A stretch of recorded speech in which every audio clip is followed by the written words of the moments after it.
as a child neurologist and going around the wards and seeing children with neurodisability every day and their families, and seeing how many difficulties there are in everyday life, difficulties with financial issues, transport, social and emotional well-being. I was actually talking to my husband about this, and he's a GP, and he said, well, in our GP practice, we have a link worker who would help with non-medical needs. So he said, you need a link worker in the hospital, and so that was what we set out to try and do. Clinicians would refer a family to us if they can see any unmet non-medical needs that the family may be experiencing. We would make contact with that family, whether we would meet them directly on the ward while they're inpatients or to contact them by phone, then set up an initial appointment.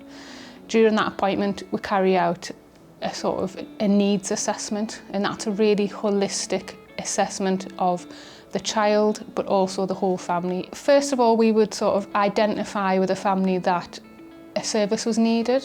We can do as little as offering to make phone calls for families, or to send in actual referral forms, or as far as attending services with families for the first time, or over a number of weeks until they're confident to attend that service alone.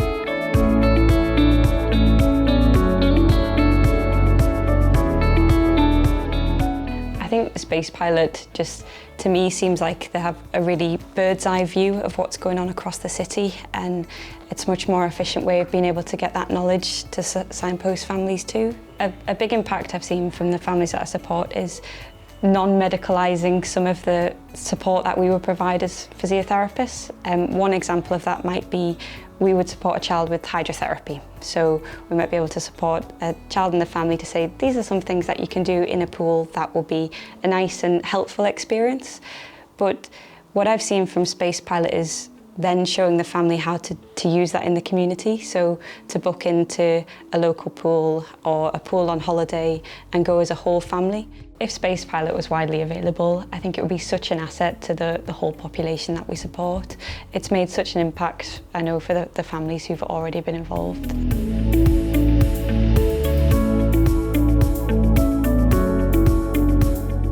Percy Headley is a foundation for children with additional needs.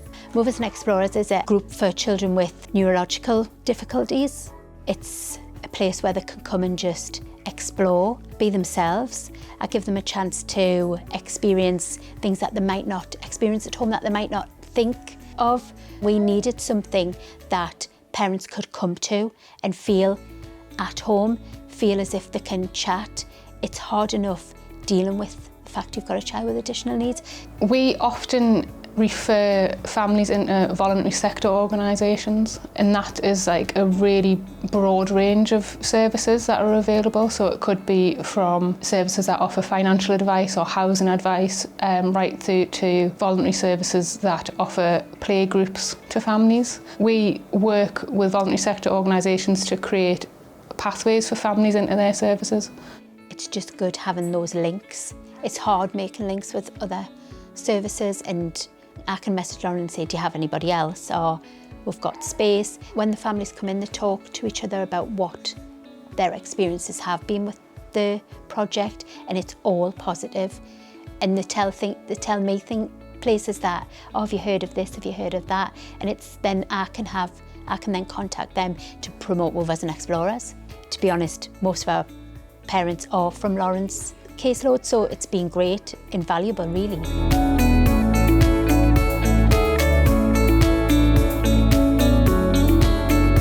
We were referred to the Space Pilot by Joshua's paediatrician, Dr. Stanley. Fliss, our link worker, who's been outstanding, has found groups for both my boys. So she's found Art in the Garden, and she's found Young Carers, and she's found Kids Cabin, which they've been going to for over a year now, and it's been a big part of our lives, and it's into our timetable now on the weekends and stuff like that, which is really good. I like going to Art and Garden. Sometimes we get to play in the hammocks, and we got to see the chickens. We made tiles and some wings. I think we made some hats. Only helps me with emotions. I've been going to Young Carers Group for about 18 months. We do different subjects, done some medical things, so like CPR and how to work an EpiPen. Sometimes we get different foods from different places, and then we normally try to see if we like it.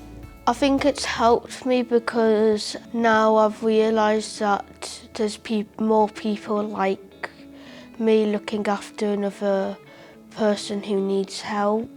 It's given them a lot more confidence. It's to be around people like them, because both of them have needs, and to be around people like that, to see they're not alone, and that they've got people out there that they can relate to and stuff like that.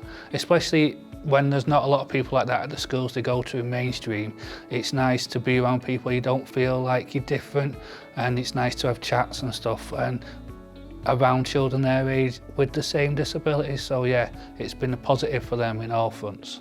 The most rewarding thing about the job is once you've managed to sort of identify things that could support a family, if they do begin to engage in it, and being there to witness that and seeing what a big impact it has on their life. This service allows me to feel that I am able to help my families with a whole range of non-medical needs that I know will improve their quality of life and well-being, and might actually have benefits for the health of the child as well.